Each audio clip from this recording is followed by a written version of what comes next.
पागल होकर वफात पा जाने वाले मशहूर पाकिस्तानी फनकार। दोस्तों, पाकिस्तान के मशहूर फनकार जो कि अपने कैरियर में बहुत ज्यादा मशहूर हुए और उन्होंने लंबा अरसा इंडस्ट्री पर राज किया, लेकिन अपनी जाती जिंदगी में नाकाम रहे और नाकाम भी इस कदर के खुद का ज़हनी तवाज़ुन ही खो बैठे और फिर इस हालत में दर दर की ठोकरें खाकर इस दुनिया से रुखसत हो गए। कमाल का अरूज और इसके बाद दर्दनाक जवाल और फिर इसके बाद मौत। अल्लाह ताला हर इंसान को इससे महफूज रखे। दोस्तों, जिंदगी एक गोरख धंधा है और अल्लाह ताला कभी इंसान को देकर आजमाता है और कभी इससे इसका सब कुछ छीन कर। तो दोस्तों, आज की इस वीडियो में हम बात करने जा रहे हैं पाकिस्तान के उन फनकारों की जो कि पागल होकर इस दुनिया से रुखसत हुए। वो कौन कौन से हैं और आखिर में हम बात करने जा रहे हैं ऐसी पाकिस्तानी अदाकारा की जो कि मेरी तरह आपके बचपन का भी एक अहम हिस्सा था। ये तमाम हकायक जानने के लिए आज की इस वीडियो को आखिर तक जरूर देखें और वीडियो शुरू करने से पहले अगर आपने अभी तक हमारे इस चैनल इन्फो को सब्सक्राइब नहीं किया तो सब्सक्राइब कर लें और साथ में मौजूद बेल के आइकन को भी दबा दें ताकि आइंदा आने वाली हर नई इन्फॉर्मेटिव वीडियो सबसे पहले आप तक पहुंच सके। Number 1, Naila Shah. दोस्तों, आज की इस लिस्ट में नंबर 1 पर नाइला शाह आती हैं जो कि पाकिस्तान की इंतहाई पढ़ी लिखी और खूबसूरत अदाकारा थी। नाइला शाह ने टीवी, मॉडलिंग और स्टेज ड्रामों में काम किया और खूब कामयाबी भी समेटी, लेकिन नाइला शाह शोबिस की रंगीन जिंदगी को छोड़कर एक नॉर्मल औरत की तरह जिंदगी गुजारना चाहती थी, जिसके लिए उनको एक अच्छे शौहर की जरूरत थी। अगरचे नाइला शाह ने एक लड़के से शादी तो कर ली, मगर आपको ये बात जानकर हैरत होगी कि वो शख्स जिसके लिए नाइला शाह ने सब कुछ छोड़ा था, इसका कुछ अरसे के बाद ही इंतकाल हो गया और यूं ये बगैर किसी सहारे की जिंदगी गुजारने पर मजबूर हो गई। उन्होंने बच्चों की खातिर दूसरी शादी की, लेकिन दूसरी शादी भी मजीद तकलीफ और दुख लेकर आई क्योंकि दूसरे शोहर ने भी नाइला पर तरह तरह का तशद्दुद शुरू कर दिया। नाइला शाह ने अपने शोहर को छोड़ा और रहने के लिए अपने बहन भाइयों के पास आ गई, लेकिन अफसोस के साथ उनके बहन भाइयों ने भी उन्हें कबूल ना किया और आखिरकार ये अपने बच्चों को लेकर सड़क पर आ गई। उन्होंने भीख मांगना शुरू कर दिया और ज़हनी तवाज़ुन भी खो बैठी। नाइला शाह खुराक की कमी की वजह से मुख्तलिफ बीमारियों का शिकार हो गई और यूं लाहौर की सड़कों पर ही दर बदर की ठोकरें खाकर इस दुनिया से रुखसत हो गई। नंबर 2, रूही बानो। दोस्तों, नंबर 2 पर अमाजी की नामवर और खूबसूरत अदाकारा रूही बानो का नाम आता है। अदाकारा रूही बानो कराची में पैदा हुई और 20 साल की उम्र में शोबिज में आई और अपने कैरियर का आगाज कराची से ही किया। जीसी कॉलेज लाहौर से साइकोलॉजी में मास्टर्स की डिग्री हासिल की और इसके बाद उन्होंने मोइन हसन के ड्रामा सीरियल जेर जबर पेश से अपनी अदाकारी की शुरुआत की। दोस्तों, रूही बानो ने पाकिस्तान टेलीविजन इंडस्ट्री पर 2 दहाइयों तक राज किया और बहुत सारी फिल्मों में भी अदाकारी के जौहर दिखाए। आपको बताते चले कि इनका शुमार भी पाकिस्तान की उन अदाकाराओं में होता है जिन्होंने प्राइड ऑफ परफॉर्मेंस का अवार्ड हासिल किया। दोस्तों, रूही बानो ने एक नहीं बल्कि दो शादियां की, मगर दोनों ही बदकिस्मती से कामयाब ना हो पाई और इनकी तलाक हो गई। साल 2005 में रूही बानो ने अपनी वालदा की अचानक मौत के बाद डिप्रेशन में चली गई, जिसके बाद रूही बानो का इकलौता बेटा भी कत्ल हो गया। जी हाँ दोस्तों, ईद के तीसरे रोज कुछ नामालूम अफराद ने इनके इकलौते बेटे को कत्ल कर दिया। इस बड़े हादसे के बाद रूही बानो का ज़हनी तवाज़ुन खराब हो गया और उन्होंने अपना घर बार भी छोड़ दिया। आपको ये बात जानकर काफी ज्यादा अफसोस होगा कि 8 साल तक रूही बानो लाहौर की सड़कों पर ठोकरें खाती रहीं। साल 2013 में उनकी सोशल मीडिया पर कुछ तस्वीर वायरल हुई जिनमें वो सड़क के किनारे लाचार पाई गई। दोस्तों, इनकी ये तस्वीर सोशल मीडिया पर वायरल होने के बाद कुछ नामवर फनकारों और सियासतदानों ने कदम आगे बढ़ाया और इनका इलाज करवाना शुरू कर दिया। फिर इसके बाद साल 2019 में ये खबर आई कि रूही बानो का ज़हनी तवाज़ुन खराब हो गया है, जिसकी वजह से उन्हें तुर्की के शहर इस्तांबुल में एक हॉस्पिटल में दाखिल करवा दिया गया है। 22 दिन मुसलसल इलाज करवाने के बाद रूही बानो की तबीयत बहाल ना हो सकी और बिल आखिर वो वहीं पर इंतकाल कर गईं और इनका तुर्की के शहर इस्तांबुल के एक कब्रिस्तान में ही दफन कर दिया गया। नंबर 3, मीना शूरी। दोस्तों, हमारी इस लिस्ट में नंबर 3 पर बरसगीर पाको हिंद की मशहूर और मारूफ फिल्म एक्ट्रेस जिसने न सिर्फ पाकिस्तानी बल्कि इंडियन फिल्म इंडस्ट्री पर भी राज किया। दोस्तों, हम बात कर रहे हैं मशहूर अदाकारा मीना शूरी की। मीना शूरी का असल नाम खुर्शीद जहां था और ये साल 1921 को पंजाब के शहर लाहौर के एक इलाके रायविंड में पैदा हुई। मीना शूरी एक नहायत गरीब घराने से ताल्लुक रखती थी। खुर्शीद जहां की बहन की शादी इंडिया के शहर मुंबई में हुई थी और ये अपनी बहन को मिलने एक बार मुंबई चली गई थी। दोस्तों, इनके बहनोई का नाम असलम था और असलम की वहाँ की फिल्म इंडस्ट्री में काफी अच्छी पहचान थी। एक दिन खुर्शीद जहाँ अपने बहनोई के साथ फिल्म की शूटिंग देखने के लिए गई थी और इस फिल्म के डायरेक्टर सुग्राम मोदी थे और जिस फिल्म की इस वक्त शूटिंग चल रही थी उसका नाम सिकंदर था। खुर्शीद जहाँ अपनी बहन के खूबसूरत कपड़े पहनकर वहाँ गई थी और ये वहाँ जब पहुंची तो स्टूडियो में मौजूद सब लोगों की नजरें इन पर जम गई। सुग्राम मोदी ने मीना शूरी को अपनी फिल्म में कास्ट करने का इरादा कर लिया और यूं इस फिल्म में एक छोटे से रोल में इनको ले लिया गया। दोस्तों, ये फिल्म इतनी मशहूर हुई कि ये फिल्म उनकी जानदार अदाकारी की वजह से उस वक्त एक तारीखी फिल्म भी बन गई। खुर्शीद जहां ने फिल्म इंडस्ट्री में एंट्री मारते ही अपना नाम बदल कर मीना शूरी रख लिया। फिर इसके बाद सुग्राम मोदी की मजीद फिल्में साइन की और इनमें अपनी भरपूर अदाकारी करके फिल्म को सुपर हिट बना दिया। साल 1942 में मीना ने मशहूर फिल्म डायरेक्टर जहूर अहमद से शादी कर ली, मगर ये शादी ज्यादा अरसा तक ना चल सकी और नौबत हुकूमत तलाक तक जा पहुंची और यूं इन दोनों की अलहदगी हो गई। दोस्तों एक दफा मीना एक फिल्म में रोल अदा कर रही थी जिसके डायरेक्टर का नाम रूप किशोरी था। रूप किशोरी और मीना शुरी ने एक दूसरे के साथ शादी कर ली। इसके बाद साल 1949 की एक फिल्म जिसका नाम एक थी लड़की था, इस फिल्म का एक गाना मीना शुरी की पहचान बन गया जो कि लता मंगेशकर की आवाज में था। मीना ने इंडिया में रहते हुए तकरीबन 36 फिल्मों में काम किया और इस दौर में क्या पाकिस्तान भी अमल में आ चुका था। तो यहाँ से फिल्म प्रोड्यूसर सर जेसी आनंद ने मीना शुरी को फिल्म मिस 1956 में काम करने की दावत दी और यूं ये पाकिस्तान आ गईं और इस फिल्म में काम करने की वजह से ये यहाँ पर भी काफी मशहूर हो गईं। इस फिल्म के मशहूर होने के बाद मीना शुरी ने अपने शौहर रूप किशोरी के साथ वापसी जाने से इनकार कर दिया। दोस्तों रूप किशोरी की बात की जाए तो वो हिंदू थे जबकि मीना शुरी एक मुसलमान। यूं एक बार फिर से मीना शुरी की तलाक हो गई। इसके बाद उन्होंने शोबिस से ही वाबस्ता एक शख्स से शादी कर ली, लेकिन आपको बताते चले कि हैरत अंगेज तौर पर यह शादी भी नाकाम रही। जिसके बाद मीना शुरी ने पंजाबी फिल्मों के मशहूर विलन असद बुखारी के साथ शादी की, लेकिन हैरानकुन तौर पर यह शादी भी टूट गई। दोस्तों मीना शुरी की कुल 5 शादियां हुई लेकिन पांचों ही नाकाम हुई और किसी भी शौहर से कोई औलाद ना हुई। दोस्तों अगरचे मीना शुरी ने पाकिस्तानी फिल्मों में काम करना जारी रखा मगर इसके बाद शोहरत का सूरज गरूब हुआ और फिल्मों में काम मिलना भी बंद हो गया। मीना शुरी का कोई भी सहारा नहीं था और वो माली तौर पर भी काफी कमजोर हो गयी। ये किराए के एक कमरा नुमा घर में रहा करती थी, लेकिन कई वजूहात की बना पर यह मकान भी उनको छोड़ना पड़ा और वो फुटपाथ पर आ गईं और वो 2 वक्त की रोटी खाने के लिए भी दर दर की ठोकरें खाने पर मजबूर हो गईं। यहाँ तक के लोगों ने मीना शुरी को सड़कों पर भीख मांगते हुए भी देखा, जैसा कि पाकिस्तान में फनकारों का यही हाल होता है। इसी हालत में 3 सितंबर साल 1999 को बरसगीर की अजीम फनकारों को लाहौर की सड़क पर मुर्दा हालत में पाया गया। लोगों ने चंदे के पैसे इकट्ठे कर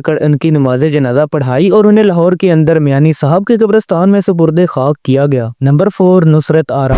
दोस्तों हमारी इस लिस्ट में नंबर 4 पर आपके पसंदीदा तरीन ड्रामे ऐनक वाला जिन के मरकजी अदाकारा नुसरत आरा का नाम आता है, जो कि ऐनक वाला जिन में बिल बितौड़ी के नाम से काफी ज्यादा मशहूर है। दोस्तों नुसरत आरा का ताल्लुक कराची से था और ये कराची में ही पैदा हुई थी। ये 1980 की दहाई में लाहौर आ गई और लाहौर फिल्म इंडस्ट्री उस वक्त अपने अरूज पर थी। नुसरत आरा को फिल्मों में तो काम करने का मौका नहीं मिला, अलबत्ता टीवी में काम करने का मौका मिल गया। ड्रामे का नाम था ऐनक वाला जिन, जिसमें इनको बिल बितौड़ी का किरदार दिया गया और इनका ये किरदार इतना मशहूर हुआ कि ये किरदार नुसरत आरा की पहचान बन गया और लोग आज भी इनको असल नाम की बजाय बिल बितौड़ी के नाम से जानते हैं। ऐनक वाला जिन ड्रामे ने पूरी दुनिया में शोहरत हासिल की। हैरानकुन तौर पर बिल बितौड़ी समेत इस ड्रामे में काम करने वाले किसी भी फनकार को किसी दीगर ड्रामे या फिल्म में कास्ट नहीं किया गया, जिसकी वजह से इनकी जिंदगी में काफी ज्यादा मुश्किलात आ गईं और गुर्बत ने डेरे डाल लिए। नुसरत आरा 23 साल तक इस गुमनामी में भटकती रहीं और लाहौर के एक कमरा नुमा मकान में रहती रहीं। आपको ये बात जानकर काफी ज्यादा अफसोस होगा कि गुर्बत की वजह से इलाज ना करवाने की वजह से वो मुख्तलिफ बीमारियों में मुब्तला हो गयी। बिल बितौड़ी किराए के मकान में रहती थी और जब भूख लगती तो दाता दरबार चली जाती, वहाँ जाकर खाना खाती। मुसलसल कई साल सिर्फ चावल खाने की वजह से इनको जिल्द का इन्फेक्शन हो गया। एक दफा तो सोशल मीडिया पर बिल बितौड़ी की तस्वीर शेयर हुई जिनमें देखा जा सकता था कि ये लाहौर के गंगा राम हॉस्पिटल की सीढ़ियों पर बेयारो मददगार और लावारिस बैठी हुई हैं, जहां पर ये इलाज के सिलसिले में गई थी। दोस्तों इन तस्वीर के वायरल होते ही मीडिया समेत हुकूमत भी हरकत में आ गई। हुकूमत और लोगों की जानब से खैरात भी की गई, लेकिन तब तक बहुत ज्यादा देर हो चुकी थी। 14 अक्टूबर साल 2017 को सांस की तकलीफ की वजह से इनको हार्ट अटैक हुआ और ये वफात पा गई और नुसरत आरा को भी मियानी साहब कब्रिस्तान में दफन कर दिया गया। तो दोस्तों ये थे कुछ ऐसे पाकिस्तानी फनकार जिनकी मौत नहायत ही दर्दनाक तरीके से हुई। अगर आप किसी ऐसे फनकार को जानते हैं जो हमारी आज की लिस्ट में शामिल नहीं हो सका तो कमेंट बॉक्स में हमसे लिखकर शेयर जरूर करें। दोस्तों अगर आप ऐसे ही मजीद फैक्ट से भरपूर वीडियोस देखना चाहते हैं तो उनका लिंक डिस्क्रिप्शन में मौजूद। दोस्तों उम्मीद करते हैं कि आपको हमारी आज की ये वीडियो पसंद आई होगी। अगर पसंद आई हो तो वीडियो को लाइक करें, चैनल को सब्सक्राइब कर लें और साथ में मौजूद बेल के आइकन को भी दबा दें ताकि आइंदा आने वाली हर नई इन्फॉर्मेटिव वीडियो सबसे पहले आप तक पहुंच सके। मिलते हैं आपसे किसी नेक्स्ट वीडियो में, तब तक के लिए अल्लाह हाफिज।